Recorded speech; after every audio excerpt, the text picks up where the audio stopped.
coming from a filmmaking background, we're able to see that. We're able to see how different technology affects the lighting in a shot, affects the composition, even the smoothness. Because I think as humans we're really good at assessing things that are real and that aren't. So when you're watching content and your eye picks up on something that throws you off, at least for me, I'm checked out for the rest of that piece of content that I'm watching. So our goal is to find creative ways to use this new technology, implement it, and make it look and feel really good.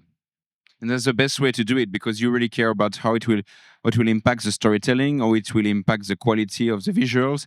So you come from that side, and that's probably the best way because you know what you want, right? You know what you want to achieve in the end. So you will try different technologies to make it work. And I know that you guys look a lot into all the different technology, and you're really looking like deep diving the technology. And that's also at the beginning when we started to collaborate. You even came to London with the Mo-Sys Academy. You came visit us. You stay for a long time with us to really learn everything about virtual production, and it was great because you had a lot of questions with the tech at Mo-Sys, and for us it was also really interesting to understand your needs and see how we could collaborate. And I thought it was really good times when you came to London, and from that I think you did a lot with virtual production. It's always great to use you as a great example of the best companies that leverage the most virtual production. I appreciate that very much. I think to give some necessary context in terms of how we got here and why we're here talking on about content here at a virtual production and broadcasting conference. When we first started our journey with virtual production specifically, where we're based, we don't have the infrastructure to compete on any level when it comes to shooting actual productions using this technology. Now we have a bit more, but back then, back in 2020, 2021, we didn't have access to this. So, we're stuck at home during the pandemic trying to figure out how can we actually make our mark and build our voice in this industry. And for us, it was through content. It was like, hey, let's start a YouTube channel. We don't really have any audience, but we know we're great at content, we're great at storytelling. And from there, we kind of just our one golden rule that we always say is like, hey, if it's content that we're happy with 5, 10 years down the line, great. If we get no views, whatever, the audience will find it eventually. And we ended up hiring, I think it was our second full-time employee ever, which was a huge step and risk at the time. And now it's kind of funny saying it, but that person was dedicated strictly to our YouTube channel. Okay. And it was very much a lost leader. And now it's a huge proponent of how we get our clients and we build our brand. But leading into how, we first interacted with Mo-Sys and we came to the Mo-Sys Academy in London, that's something where when we were on this journey and we were looking at the different hardware providers and the systems that we could use for this, Mo-Sys always stuck out to us because you're always implementing new technologies and you're never staying still. And I feel like that aligns very much with how we operate at Copilot. So I remember the Academy came out and we got an email newsletter, and we're subscribed too many times. I'm sorry, but we get like 3 emails every time that Mo-Sys sends out an email.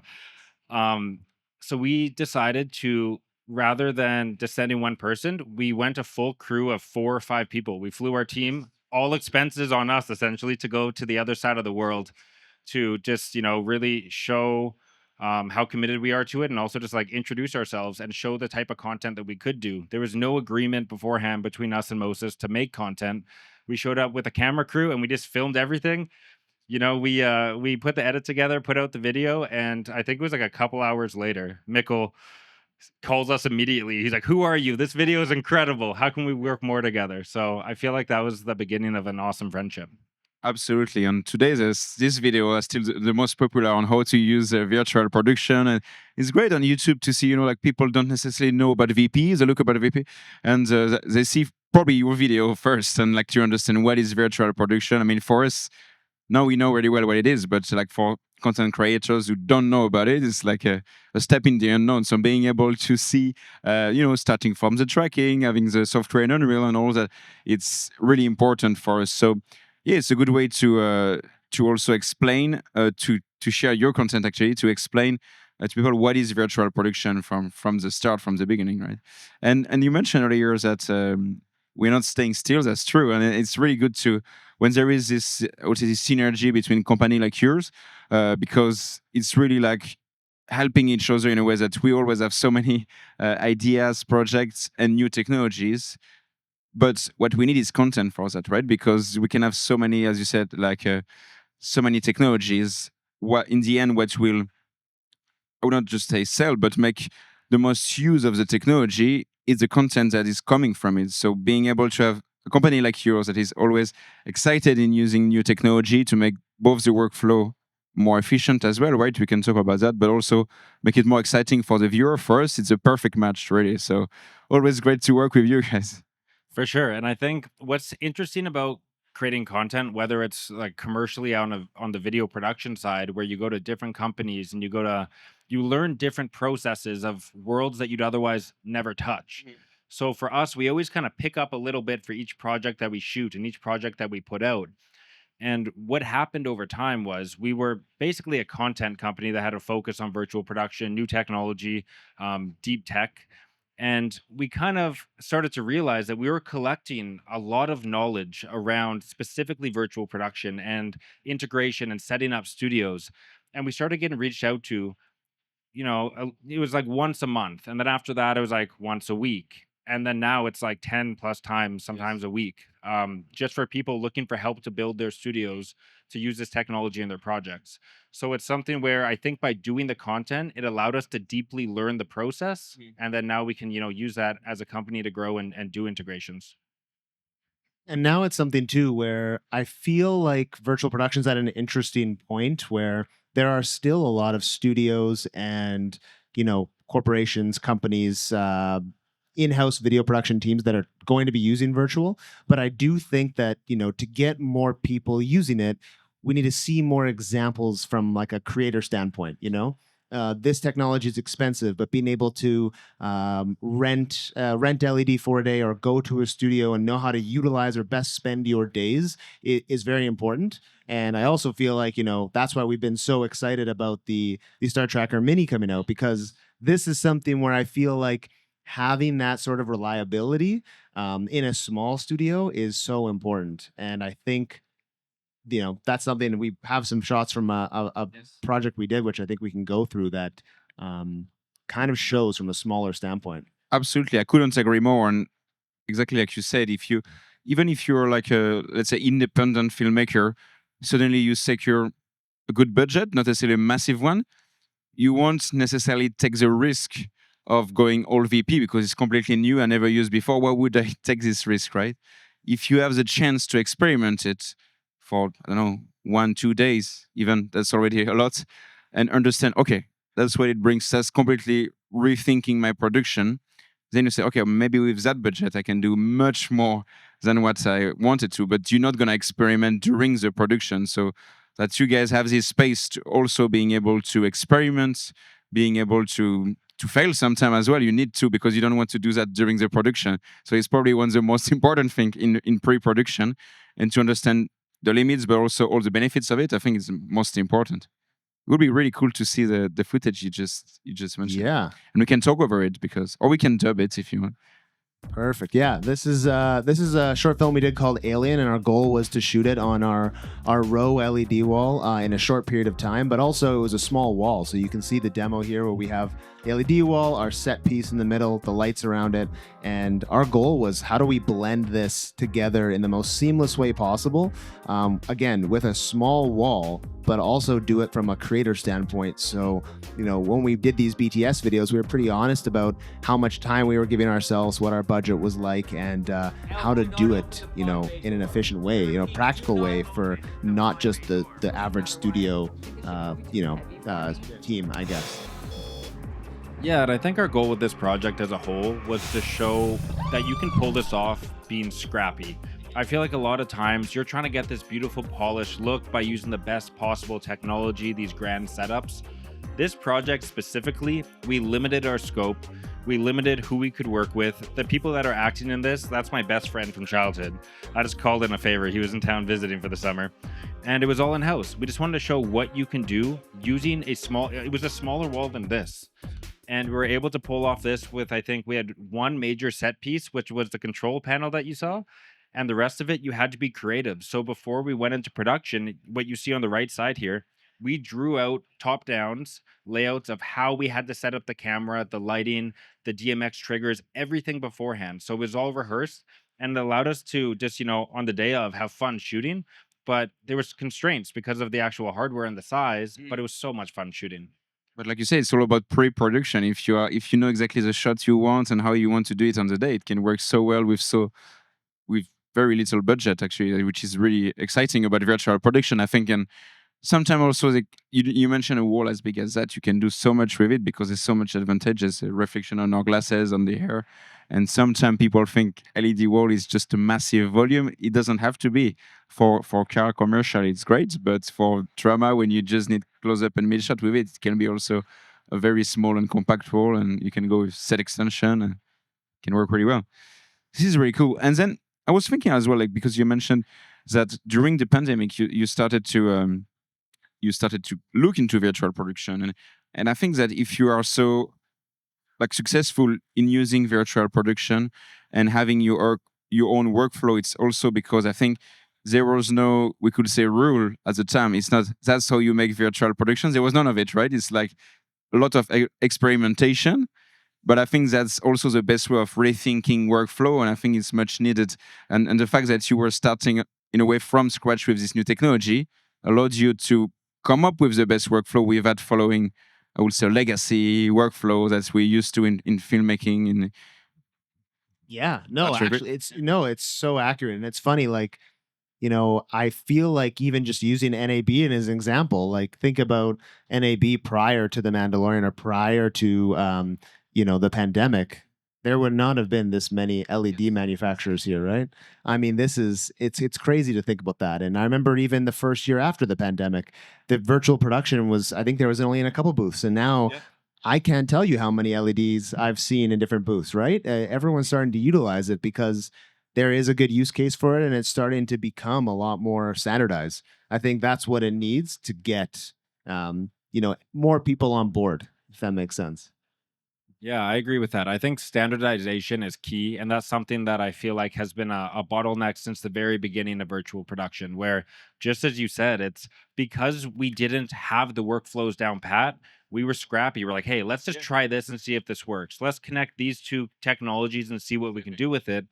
I think now the industry has started to mature. I wouldn't say it's matured yet, but it's starting to mature, and we're on the next generation, and we're looking at these smaller walls and how useful they can be with set extension. And I think when you look at some of the common bottlenecks in the industry, there's still ones that stand out more than others, and that's something that is kind of our next journey to try to solve as a company and incorporate within our workflows.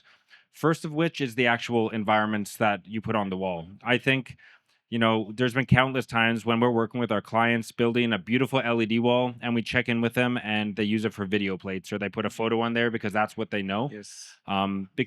Because the reality of it is making 3D environments is challenging. It takes time, and oftentimes it takes a lot of money. Mhm. And a lot of companies don't have that when they're trying to quickly iterate and ideate about their whatever project they're working on. They don't have an in-house generalist or designer to build their sets. Um, so that's something that I think is a major bottleneck that needs to be solved. And we're starting to see that a lot with Gaussian splats, and we're starting to see that a lot with nerfs and other ways of doing things, even just photogrammetry as Yes. a whole. And you work a lot on that as well. It would be interesting to show after the what you've been developing as well for that. I know that you've been developing a technology that's really helped to have these quick assets because, like you said, like sometimes it's a shame to see such a nice setup just used for still for like a 2.5D. But if that's not being shown, if the what's the user, the ultimate user of the space, don't see what we can do with it, then you don't necessarily think, oh, we could use tracking, we could use Unreal, right? So you have to show it. And I know that you are always trying to show different examples, and you developed, I think, a technology that is helping to get quick background from the real world as well, from some data. Do you want to talk about it? I think we have a video of that as well. Cool. So there's no audio on this, so I can kind of talk through what we're seeing. So this is our tool called Flight Deck, and Flight Deck was our attempt at trying to find an easier way to interact with Unreal Engine specifically. So think of it as an autopilot almost for Unreal Engine 5. There's a few different technologies and features that you're looking at here. First of which is we're using geospatial data and we're using AI. So what you're able to do is you're able to either talk to the engine, much like I am right now in the microphone, or you can just type in the actual UI that you're seeing there. And what it does is it uses contextual data. So you can say, hey, where's the location of the 2024 Olympics? It'll take you there. But because we have the geospatial data all loaded in the engine in real time, the images that you're seeing on the screen right now, those were all made and generated within 15 seconds or less. No work was done. We changed the lighting, and how we changed the lighting was make it sunset, make it golden hour. So when we first developed this was a very, very, very raw, rough MVP, very much so. And we wanted to share it with a couple friends in the industry, mostly in Canada where we're based. So we put it on our website and we put it live. And we came back to it a couple days later because we weren't receiving emails from our website anymore. So we went and took a look, and our website crashed because we got thousands of downloads. And what was really interesting is that the majority of people that downloaded this tool, this early, really scrappy version of this tool, weren't even in the film industry. They were people that want to use Unreal Engine 5 or 3D engines, and they're in engineering, they're in simulation, they're in consultation, civic planning, they're in aerospace. And for them, they don't need to know the whole gamut of tools when they want to use an engine like Unreal Engine. They want to know how to do the specific things that they need to do. So if I'm trying to run a simulation to see how flooding will affect a city, I just want to be able to load that Niagara particle system into the engine and hit play. I don't want to do anything else because it goes beyond my responsibilities and interests, to be honest. So that was where kind of we learned a lot about flight deck. And now, a year and a half later, we've basically redeveloped the tool from scratch, and it now is robust with a bunch of different features. And we're ready for a public beta very, very soon. Really cool. And also, what's great to see is that so the website crashing because so many people aren't seeing that they're all from so many different industries. Now we see it as a trend as well that there are so many industries that are not necessarily film broadcasts that are also leveraging form factor, compact virtual production studio because they became content creator for themselves, right? So I think it's good to see this trend, and I think you will work a lot on projects like that. Is that right? In the coming future. Yeah, for sure. I think we're at a really interesting point with many industries right now where, due to technology, due to the pace of technology development, so many industries are crashing full speed into each other. And we're starting to really see that convergence where it's not just a linear, this is for film production, this is for broadcast, this is for whatever in agriculture, whatever it wants to be. We're starting to really see it be woven together. And I think the trend that we're seeing, especially with people that are reaching out to us at Copilot, isn't just to build a stage for film production. They're coming to us trying to have us develop really creative like workflows or solutions for them. A great example is something that is, let's say, if we wanted to have an AR graphic that is triggered by a very specific data point that you usually never see. And that's something where, we didn't know of the actual solution, and you kind of dig deep and try to figure out what you can put together. And it's cool what you can discover when you start putting those things together and see how it interacts. And on our side, there's even more coming. So we look forward for you to use it and see how you can implement it in the workflow. We're talking about like mockup with no suits, for example, and all this. That will be really interesting to know. Combine interacting with particles in real time, and we look forward to seeing you using it. Yeah, we're excited too. I feel like there's a lot that Mo-Sys is coming out with that we're excited to try. So yeah. Thank you so much for coming. It was really a pleasure to have you with us. And yes, we look forward to the future together. Thank you, guys. Thank you. Thank you. Appreciate it. Thank you. Thanks, everyone.